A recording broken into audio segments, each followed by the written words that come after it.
बिस्मिल्लाहिर्रहमानिर्रहीम। अस्सलाम वालेकुम स्टूडेंट। डियर स्टूडेंट्स, मैं हूं आपका फिजिक्स टीचर आदिल शहजाद और आप देख रहे हैं अपना पसंदीदा यूट्यूब चैनल फिजिक्स वैली। आज की वीडियो में बच्चों हम डिस्कस करने जा रहे हैं पार्ट 1 की physics chapter number 4 work and energy का बड़ा इंपॉर्टेंट लेंथी शॉर्ट क्वेश्चन के लिहाज से और एमसीक्यू के लिहाज से भी इंपॉर्टेंट क्वेश्चन कौन सा जी, एब्सोल्यूट ग्रेविटेशनल पोटेंशियल एनर्जी या एब्सोल्यूट पोटेंशियल एनर्जी। सबसे पहले बच्चों हम देखते हैं पोटेंशियल एनर्जी क्या होती है। लास्ट लेक्चर में आपको सिखाया था energy ability to do work होती है, काइनेटिक एनर्जी होती है वो बॉडी की मोशन की वजह से जो एनर्जी होती है, और पोटेंशियल एनर्जी क्या थी, किसी बॉडी की पोजीशन की वजह से जो उसमें एनर्जी स्टोर होती है उस एनर्जी को आप बोलते हैं पोटेंशियल एनर्जी। ये भी पोटेंशियल एनर्जी ही है लेकिन ये एब्सोल्यूट ग्रेविटेशनल है, या आप कह लेंगे ये एक नई तरह की आ गई है जिसको आप क्या बोला करेंगे, एब्सोल्यूट ग्रेविटेशनल पोटेंशियल एनर्जी। इसको समझने के लिए मैं आपको एक एग्जांपल से समझाता हूं जी। सपोज ये आपके पास ग्रेविटेशनल का लफ्ज आया, इसका मतलब है कि डेफिनेटली ये जमीन के लिहाज से है, ये अर्थ के लिहाज से है, इसमें ग्रेविटी इन्वॉल्व होगी। अब देखें, सपोज यहाँ पे एक बॉडी मौजूद है जिसका मास सपोज है m, ये सरफेस ऑफ अर्थ पे है। आप इसको उठा के यहाँ तक लेके आते हैं किसी पॉइंट 1 पे, ये बॉडी यहाँ पे लेके आए। अब इतना आपने सफर तय करवाया इसको, तो इसमें डियर स्टूडेंट कोई ना कोई एनर्जी स्टोर होगी। वो एनर्जी क्या होगी, ग्रेविटेशनल पोटेंशियल एनर्जी। आप क्या करते हैं, इस मास को उठाते हैं और ऊपर ले जाते हैं यहाँ पे किसी पॉइंट 2 पे, यहाँ पे भी इसकी एनर्जी कौन सी होगी, ग्रेविटेशनल पोटेंशियल एनर्जी। आप इसी तरह से इस मास को इतना ऊपर ले जाएं, इतना ऊपर ले जाएं कि ये अर्थ के ग्रेविटेशनल फील्ड से बाहर चला जाए, या आप ऐसा कह लें कि आप इसको उस पॉइंट तक ले जाएं जहां पे ग्रेविटी क्या हो जाए, जीरो हो जाए। तो यहां तक लाने के लिए जो एनर्जी इसको चाहिए वो एनर्जी जो होगी उस एनर्जी को बच्चों बोलते हैं absolute potential energy. Potential energy position की वजह से यहां तक थी पोटेंशियल एनर्जी, यहां तक थी पोटेंशियल एनर्जी। जब आप इसको उस पॉइंट तक ले गए जहां पे ग्रेविटी ही जीरो हो गई, तो उस पॉइंट पे जो उसकी एनर्जी होगी या उस पॉइंट तक ले जाने के लिए जो एनर्जी आपको लगी या चाहिए थी उस एनर्जी को आप बोलते हैं क्या बोला, एब्सोल्यूट ग्रेविटेशनल पोटेंशियल एनर्जी। आप इसकी डिफाइन देखते हैं। डिफाइन क्या है जी, ये वर्क डन है by gravitational force on a body in moving it from the surface of earth to the infinity. मतलब आप बॉडी को कहां से कहां लेके जा रहे हैं, सरफेस ऑफ अर्थ से कहां तक, ये पॉइंट ऑफ इनफिनिटी पे, where the force of gravity becomes zero. ठीक होगा जी, ये ग्रेविटेशनल फोर्स की वजह से वर्क डन है जिसकी मदद से आप बॉडी को कहां से कहां लेके जाते हैं, सरफेस ऑफ अर्थ से किसी ऐसे पॉइंट, इनफिनिटी पॉइंट पे जहां पे फोर्स ऑफ ग्रेविटी क्या हो जाती है, जीरो हो जाती है। बच्चों फोर्स ऑफ ग्रेविटी क्या हो जाती है, जीरो हो जाती है। तो ये थी इसकी डेफिनेशन, और हमने इसमें प्रूव क्या करना है, ये रिलेशन हमने निकालना है एब्सोल्यूट पोटेंशियल एनर्जी का, U is equal to minus G capital M small m over r। ये मास ऑफ अर्थ होगा, ये स्मॉलर मास जो है वो मास वो ऑब्जेक्ट होगा, g ग्रेविटेशनल कांस्टेंट और r डिस्टेंस होगा। डियर स्टूडेंट्स, आपको जो लास्ट लेक्चर में आपको याद हो हमने पोटेंशियल एनर्जी का फार्मूला पढ़ा था, ये वाला mgh। अब यहाँ पे हमारी रिक्वायरमेंट डिफरेंट होगी, अब हमने ये वाला फार्मूला निकालना है। ऐसा क्यों बच्चों, ये जो G है ना, ये G 9th क्लास में भी आपको सिखाया था कि G जो है जैसे जैसे आप ऊपर जाते जाएंगे इसकी वैल्यू कांस्टेंट नहीं रहती बल्कि वेरी करती जाती है। टॉपिक था आपके पास variation in value of G with respect to altitude, height के लिहाज से G की वैल्यू में जो वेरिएशन आती है वो। अब यहाँ पे ये फार्मूला है जमीन की सरफेस के करीब करीब जहां पे G की वैल्यू कांस्टेंट रहती है, लेकिन जब आप इसको यहां से इंफिनिटी तक लेके जाएंगे ये डिस्टेंस बहुत ज्यादा है। अब देखिए ये पॉइंट 1 है, ये पॉइंट n है, ये डिस्टेंस बहुत ज्यादा है। अब इस तरह का डिस्टेंस होगा तो G की वैल्यू बच्चों कांस्टेंट नहीं रहेगी, ये बातें याद रखें, G की वैल्यू कांस्टेंट नहीं रहेगी। इसलिए फिर हमारे पास जो है ये वाला फार्मूला आएगा जो अब हम क्या करेंगे, ड्राइव करेंगे। हम इसी केस को बेटे दोबारा से कंसीडर करते हैं अपनी डेरिवेशन के लिए। आइए जरा इसको लेके चलते हैं। कंसीडर हमने करना है जी, a body of mass m is lifted from point 1 to n। आपके पास ये हमारी अर्थ है अर्थ की सरफेस है ये, यहाँ से एक पॉइंट n से हमने लेके जाना है इस बॉडी को जिसका मास m है, कहाँ तक जी, पॉइंट n तक। और दूसरी बात मैंने आपको बताई कि ये जो डिस्टेंस है 1 से n के दरमियान वो बहुत ज्यादा है, ये डिस्टेंस बहुत ज्यादा है। तो इस डिस्टेंस के दौरान आपके पास फोर्स ऑफ ग्रेविटी जो है डज नॉट रिमेन कांस्टेंट, ये पॉइंट आपने याद रखने हैं। अब ये कांस्टेंट नहीं है तो फिर हमने तो ये वर्क डन या absolute potential energy find out करनी, तो उसका हल क्या है, हम क्या करेंगे, to overcome this difficulty we divide the whole path into small patches. ये 1 से लेके n तक का जो डिस्टेंस है हम इसको क्या करेंगे, छोटे छोटे पैचेस में क्या करेंगे, पहले हम काउंट कर लेंगे 1 से 2, मतलब ये दूसरे तक हम ले जाएंगे पॉइंट, फिर दूसरे से तीसरे, तीसरे से चौथा, चौथे से इसी तरह से ये up to so on n, और n कहाँ पे है जी, n इनफिनिटी पे है। बात समझ आई बच्चों। अब देखें जरा, ये अर्थ है और O जो है ये सेंटर ऑफ अर्थ है। सेंटर ऑफ अर्थ से पॉइंट 1 का जो डिस्टेंस है इसको आप कह लें जी, ये डिस्टेंस है आपके पास r1, ठीक हो गया जी। अब इसी तरह से आप ये डिस्टेंस भी काउंट कर लें, सेंटर ऑफ अर्थ से ये वाला जो डिस्टेंस है आपके पास जी पॉइंट 2 का, वो कह लें जी है r2। अब इन दोनों के दरमियान का ये जो डिस्टेंस है, ये जो डिफरेंस आएगा, ये आपके पास है इन दोनों का डिफरेंस डेल्टा r, इसको मेंशन कर लें। लेकिन जी मैं यहाँ पे अब इसको लिख देता हूँ, ये पॉइंट हमारे काम आएंगे। यहाँ पे डेल्टा r, ये स्टूडेंट्स आपने लिख लिया r2 माइनस r1, इसको आप नाम दे दें इक्वेशन नंबर 1 पे, ये यूज होंगी बाद में डेरिवेशन की तरह। अब नेक्स्ट हम करेंगे find distance between centre of earth and centre of 1 and 2, इन दोनों पॉइंट्स के दरमियानी डिस्टेंस। इसको डियर स्टूडेंट्स आप रिप्रेजेंट कर रहे हैं r से, और ये हो जाएगा r1 plus r2 divided by 2, ये आपके पास आ गई इक्वेशन नंबर 2। अच्छा ना, मैं आपके लिए अभी थोड़ी आसानी कर दूं, यहाँ से आप r2 की वैल्यू पहले ही निकाल के रख लें, ये बाद में यूज होगी। r2 की अगर आपने वैल्यू निकालनी है तो r2 किसके बराबर आ जाएगा जी, r1 प्लस डेल्टा r, इसको महफूज कर लें, ये वैल्यू इंशाल्लाह हमारी डेरिवेशन के दरमियान यूज होगी। नेक्स्ट बेटे, अब हमने करना है अभी वर्क डन, कहाँ से कहाँ, पॉइंट 1 से 2 तक आपकी बॉडी जा रही है, आप इस मैथ को उठा के लेके जा रहे हैं। अब हमने इसको फाइंड आउट करना है, तो आइए जी, work done from point 1 to 2, पहले इस पॉइंट से दूसरे पॉइंट तक जाने में, यहाँ से यहाँ तक बॉडी को जाने में कितना वर्क लगा, तो W1 से 2 जा रहा है जी। तो वर्क का फार्मूला क्या होता है, F डॉट D होता है, यहाँ पे D क्या है, डेल्टा R है, ऐसा ही है जी। अब आप इसको सिंपलीफाई कर लें, F delta R cos of theta. अब देखें जरा, आप इसको ऊपर की तरफ लेके जा रहे हैं, आप क्या कर रहे हैं, इसको ऊपर की तरफ लेके जा रहे हैं, डिस्टेंस ऊपर की तरफ, लेकिन फोर्स ऑफ ग्रेविटी इसको डाउनवर्ड खींच रही है। तो आपका यहाँ पे थीटा क्या बनेगा, थीटा आपका आएगा यहाँ पे 180 डिग्री। आप पुट करते हैं जरा यहाँ पे, W1 से 2 क्या हो जाएगा जी, W1 से 2 हो जाएगा आपके पास F delta R cos 180, cos 180 की वैल्यू बच्चों क्या होती है, -1, ये फार्मूला आ जाएगा माइनस F डेल्टा R। ले लीजिए, आपके पास आ गया फार्मूला W1 से 2 का।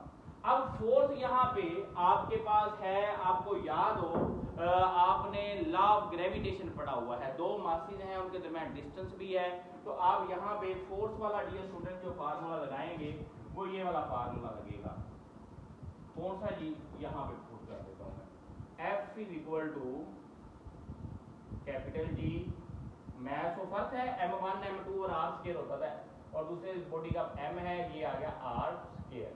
लेंगे ये फोर्स का फार्मूला आप यहाँ पे पुट करेंगे। और दूसरी चीज आपके पास डेल्टा R है, डेल्टा R का वैल्यू क्या है, R2 माइनस R1 है। तो आइए जरा इसको यहाँ पे पुट करते हैं, W1 से 2 आ गया जी आपके पास minus G capital M small m over r square और डेल्टा आर की जगह पे बच्चों क्या आ जाएगा, डेल्टा आर की जगह पे आ जाएगा R2 minus R1, R2 minus R1 आ गया। ठीक है जी, यहाँ पे जगह कम है लेकिन मैं कोशिश करता हूँ कि ये चीज यहाँ पे पूरी आ जाए। 1 से 2 माइनस जी m स्मॉल m और इसको अलहदा कर ले minus R2 R1 over R square. Hope so ये आपको नजर आ रहा होगा। ये बेटे आपके पास फॉर्म बन गई। अब ना नोट करें जरा, ये आपके पास है R2 और R1 की फॉर्म में डिस्टेंस है, जबकि नीचे जो है वो R स्क्वायर है। हमने उसको भी क्या करना है, R1 और R2 की फॉर्म में कन्वर्ट करना है। आप इसका स्क्रीनशॉट ले लें या नोट कर लें। मैं ये वाली साइड अब इसकी अरेज करने लगा हूँ, डेरिवेशन अब इस साइड पे होगी। कर लें जरा इसको। R स्क्वायर की वैल्यू के लिए बच्चों, ये वाली इसकी वैल्यू के लिए अब ये वाले जो शुरू वाले हमने 2 स्टेप्स लिए थे इनको इस्तेमाल करेंगे। R की वैल्यू क्या है, सिंपल R की R आपके पास है जी R1 plus R2 divided by 2। Dear students, R2 की वैल्यू ऑलरेडी हमने निकाली हुई है। क्या निकाली हुई है जी, जस्ट आपने इस वाली वैल्यू को R2 की वैल्यू को इस R2 की जगह पे पुट कर देना है। आइए जरा, कोई मुश्किल काम नहीं है यहाँ पे, कोई आपको मुश्किल काम नहीं कहा जा रहा है। ऐसे कह रहे हैं जी put the value of R2, इस इक्वेशन को, या आप कह रहे हैं in equation 2 put value of R2 in equation 2। आइए जरा इसको पुट करते हैं। R आपके पास आएगा जी R1, R2 की वैल्यू क्या है R1 प्लस डेल्टा R और ये सारे का डिवाइडेड बाय क्या हो जाएगा 2। अब ये बेटे R1 और R1 क्या हो जाएगा 2R1 और यहाँ पे आ गया डेल्टा R डिवाइडेड बाय 2। ठीक है जी, अब आप इनको सेपरेट कर लें। R आ गया आपके पास 2R1 by 2 plus delta R by 2। 2 से 2 कैंसिल कर दें, पीछे क्या बचा आपके पास R1 plus delta R by 2। सही है जी। अब आपने करना क्या है जी, आपके पास ये वैल्यू आई है R की, आपने फाइंड किसकी करनी है R स्क्वायर की। R स्क्वायर इन दोनों का क्या ले लें जी, आप इस पूरे फैक्टर का क्या ले लें, स्क्वायर ले लें। a प्लस b का होल स्क्वायर वाला फार्मूला लगाएं। R स्क्वायर आ गया R1 का स्क्वायर प्लस डेल्टा R का स्क्वायर बाय 4 प्लस 2, जैसे होता है ना a square plus b square plus 2ab, ये हो गया a का स्क्वायर, ये हो गया b का square plus 2a into b। ठीक हो गया बच्चों, ये आपने फार्मूला अप्लाई कर दिया। अब ये वाली वैल्यू ना बड़ी स्मॉल है, बड़ी छोटी वैल्यू है डेल्टा R स्क्वायर बाय 4, इसको हम पुट कर देंगे 0 की, या आप कह लें कि इसको हम कर देंगे निगलेक्ट। बाकी क्या बचा, यहाँ पे 2 से 2 कैंसिल हो जाएगा। आपके पास R स्क्वायर की वैल्यू आएगी R1 का square plus R1 delta R। जी डियर स्टूडेंट, डेल्टा R की वैल्यू क्या है आपके पास, जो हमने शुरू में लिखी थी R2 माइनस R1, तो R स्क्वायर की वैल्यू यहाँ पे बनने जा रही है जी plus R1 into delta R की क्या है, पुट करें इसमें R2 माइनस R1। अब ये लास्ट स्टेप में आप इसको कर लेंगे, R स्क्वायर आ गया R1 का स्क्वायर प्लस ये अंदर मल्टीप्लाई होगा तो क्या हो जाएगा R1 R2, ये इसके साथ होगा तो माइनस R1 का स्क्वायर।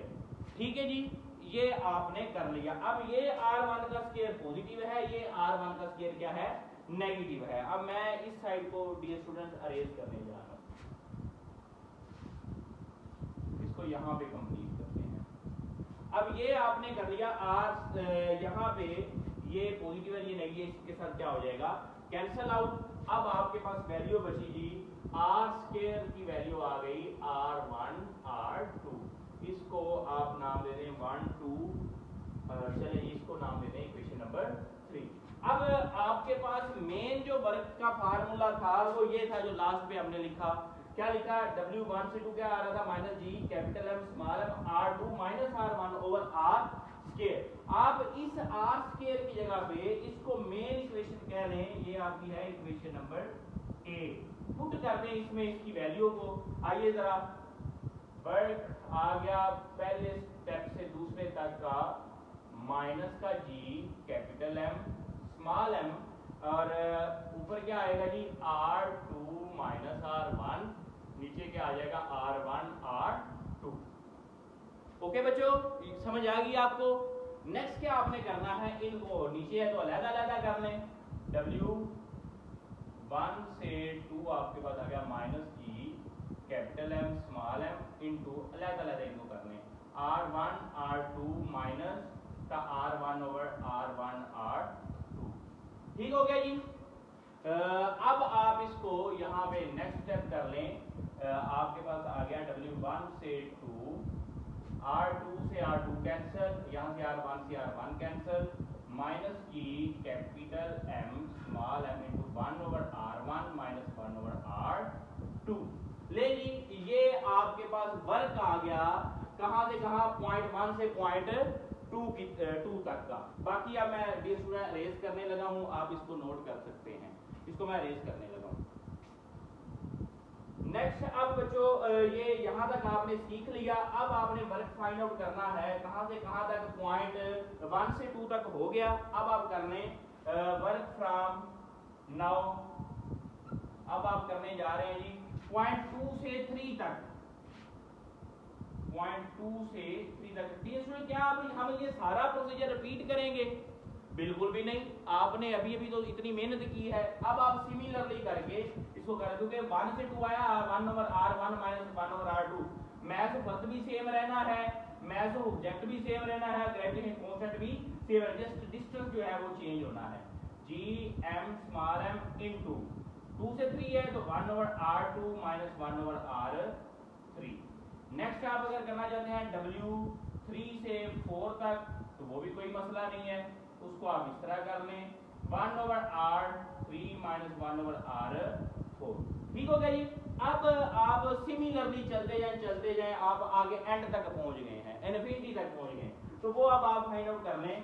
सपोज आप कह रहे हैं जी यहाँ पे नीचे तक आप आ गए जी, सारे स्टेप्स को पार करके n से एक पीछे वाला और n तक, n-1 से n वाले फैक्टर तक आपने वर्क फाइंड आउट करना है।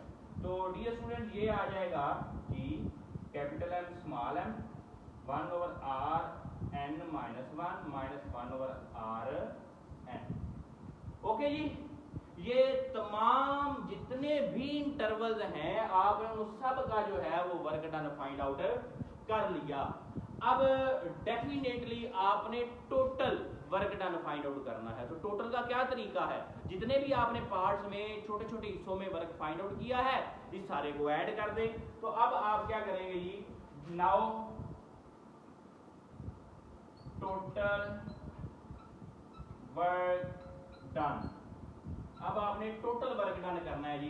तो टोटल के लिए आप क्या करेंगे, WT जो है वो आप कह लें जी ये W1 से 2 प्लस W2 से 3, इसी तरह से W3 से 4 up to so on Wn-1 से n तक का वर्क। मतलब तमाम के तमाम जितने भी आपने वैल्यूज फाइंड आउट की हैं उन तमाम को क्या करने जा रहे हैं, अब आप ऐड करने जा रहे हैं। तो आइए जी इनको टोटल करने के लिए मैंने यहाँ पे वैल्यूज पुट कर दी है बच्चों। आपका W टोटल जो है W1 से 2 की वैल्यू जो है हमने निकाली वो पुट कर दी, minus G capital M small m 1 over R1 minus 1 over R2, फिर प्लस W2 से 3 वाले की वैल्यू पुट कर दी, प्लस हमने अप टू सो ऑन करके लास्ट वाली वैल्यू पुट कर दी। अब इन तमाम चीजों में देखें, यहीं पे आप देख सकते हैं सब में ये वाला फैक्टर जो है वो कॉमन आ रहा है, minus G capital M small m। तो हम यहाँ पे भी क्या ले लेंगे, इसमें कॉमन ले लेंगे, ये हम चीज कॉमन ले लेते हैं, minus G capital M small m। इसको डियर स्टूडेंट हमने ले लिया कॉमन। यहाँ पे अंदर क्या आएगा 1 over R1 minus 1 over R2 plus into 1 over R2 minus 1 over R3। इसी तरह आपके पास आ गया plus into 1 over R3 minus 1 over R4 up to so on into आपके पास आएगा 1 over Rn minus 1 minus 1 over Rn। ये डियर स्टूडेंट्स तमाम फैक्टर जो हैं जो हमने निकाले हैं इन सब को हमने क्या कर दिया है, ऐड कर दिया है। अब इनको हम ये ब्रैकेट्स खत्म करके लिख देते हैं। तो टोटल वर्क डन जो आपके पास आ गया minus G capital M small m 1/r1 minus 1/r2, ये प्लस होगा 1/r2 माइनस 1/r3, फिर इसी तरह से plus 1/r3 minus 1/r4 up to so on. यहाँ पे आपके पास है plus 1/rn minus 1 minus 1/rn। लेंगे ये हमने काम कर लिया। अब जरा तवज्जो फरमाइएगा बच्चों, ये माइनस 1/r2 ये प्लस वाले से कैंसिल, ये माइनस वाला इससे कैंसिल, ये माइनस वाला इससे आगे वाले फैक्टर से कैंसिल, और ये वाला जो है rn माइनस 1 इससे पीछे भी एक है 1/rn माइनस 1, ये इससे कैंसिल हो गया। मतलब 1/r1 और 1/rn के दरमियान वाले जितने भी फैक्टर्स हैं वो सारे एक दूसरे के साथ क्या हो जाएंगे, कैंसिल आउट हो जाएंगे। तो अब जो चीज बची वो हम लिख देते हैं, WT आ गया आपके पास minus G capital M small m into 1/r1 minus 1/rn। ले ये चीज आपके पास बची है। फाइनल जो टर्म बची है वो ये आपके पास बची है। अब जरा गौर कीजिएगा, जो n है डियर स्टूडेंट, जो n है वो अनफिनिटी पे है, आपको पता है n कहाँ पे है, rn इज इक्वल टू अनफिनिटी, ये आपको पता है। अब ये अनफिनिटी है तो आप इसको पुट कर दें, वैल्यू पुट कीजिएगा जरा, minus G capital M small m 1/r1 minus 1/इनफिनिटी। 1/इनफिनिटी बच्चों होता है 0 के इक्वल। 1/इनफिनिटी किसके बराबर होता है, 0 के इक्वल होता है। आप अगर उसको 0 पुट करेंगे तो टोटल वर्क टर्म जो आएगा वो आएगा minus G capital M small m over r1। ये टोटल वर्क डन की वैल्यू आ गई, minus G capital M small m over r1। अब ये वर्क डन आया है और इसी वर्क डन को हम क्या लिख सकते हैं, एब्सोल्यूट पोटेंशियल। यही वर्क डन जो है जो शुरू में हमने डिफाइन किया था कि work done by gravitational field to take an object from the surface of earth to the point of infinity where the force of gravity become 0। अब हम इसको जनरल फॉर्म में लिखते हैं। जो टोटल वर्क डन है यही अपीयर होता है एज एब्सोल्यूट पोटेंशियल एनर्जी, ये इसकी जनरल फॉर्म है। मतलब आपके पास कोई भी डिस्टेंस r है, यहाँ से जो आपको अभी मैंने डायग्राम बना के सिखाया था वहां तक ले जाने के लिए, डिस्टेंस r तक ले जाने के लिए जो आपको एनर्जी करनी, ये कुछ रिजल्ट्स हैं, ये एमसीक्यूज के पॉइंट ऑफ व्यू के लिए बड़े इंपॉर्टेंट हैं, आपने याद रखने हैं। आप जानते हैं, आप देख रहे हैं यहाँ पे ये नेगेटिव साइन आ रहा है कि इसके मुताबिक अगर r आप इंक्रीज करते हैं, देखिएगा जरा, अगर आप डिस्टेंस r इंक्रीज करेंगे तो डेफिनेटली इसको डिक्रीज होना चाहिए, लेकिन r के इंक्रीज करने से ये पूरा फैक्टर जो है वो कम नेगेटिव होगा, मतलब उसकी नेगेटिव वैल्यू जो है वो डिक्रीज होगी। इट मीन अगर नेगेटिव वैल्यू कम हो रही है तो ये वाली वैल्यू बढ़ रही है, तो आप कहेंगे जी कि अगर हम इंक्रीज करते हैं r को तो u absolute potential energy less negative होगी। इसका मतलब क्या है कि एब्सोल्यूट पोटेंशियल एनर्जी इंक्रीज होगी। ये एमसीक्यूज के लिए आपने बात को याद रखना है। और जब आप r को डिक्रीज करेंगे डेफिनेटली ये वैल्यू आपके पास ज्यादा नेगेटिव होगी, तो u जो है एब्सोल्यूट पोटेंशियल एनर्जी भी डिक्रीज होगी। ये दूसरा एमसीक्यू आपने याद रखना है कि जब आप r को जो डिस्टेंस है वो इंक्रीज करेंगे एब्सोल्यूट पोटेंशियल एनर्जी भी इंक्रीज होगी, जब आप r को डिक्रीज करेंगे तो एब्सोल्यूट पोटेंशियल एनर्जी भी डिक्रीज होगी। लास्ट एमसीक्यू, आपके पास ये 0 सिर्फ तब होगी जब आपका डिस्टेंस इनफिनिटी हो जाएगा। जब आप इस फार्मूले में r को इनफिनिटी पुट करेंगे तो समथिंग ओवर इनफिनिटी किसके बराबर होती है, 0 के बराबर होती है, तो ये आपकी वैल्यू इसकी क्या हो जाएगी, 0 हो जाएगी। ये भी आपके पास एक एमसीक्यू है। और अगर आपके पास आपने सरफेस ऑफ अर्थ पे एब्सोल्यूट पोटेंशियल एनर्जी की वैल्यू देखनी है तो उसका मतलब क्या है कि r स्मॉल r जो है वो किसके बराबर हो जाएगा, कैपिटल R, मतलब रेडियस ऑफ अर्थ के बराबर। उसके लिए जो रिलेशन आएगा एब्सोल्यूट पोटेंशियल एनर्जी का वो स्मॉल r की जगह पे क्या आएगा, कैपिटल R आएगा। तो डियर स्टूडेंट्स, ये था आपके पास आज का टॉपिक। थोड़ा लेंथी है लेकिन मैंने कोशिश की है कि आपको आसान करके दिया जाए। एब्सोल्यूट पोटेंशियल एनर्जी क्या है, work done by gravitational potential या आप कह लें work done by gravitational force है। जब ऑब्जेक्ट को आप सरफेस से किसी ऐसे पॉइंट पे लेके जाते हैं, इन्फिनिटी पॉइंट पे लेके जाते हैं जहाँ पे ग्रेविटी क्या हो जाती है, जीरो हो जाती है। उम्मीद है कि आपको लेक्चर अच्छा लगा होगा, आपको समझ आई होगी। अगर आपको क्वेश्चन हो तो कमेंट सेक्शन में पूछ सकते हैं। किसी पॉइंट की समझ ना आई हो तो वीडियो को दोबारा देख सकते हैं। मिलते हैं नेक्स्ट वीडियो में नेक्स्ट लेक्चर के साथ। तब तक के लिए अल्लाह हाफिज।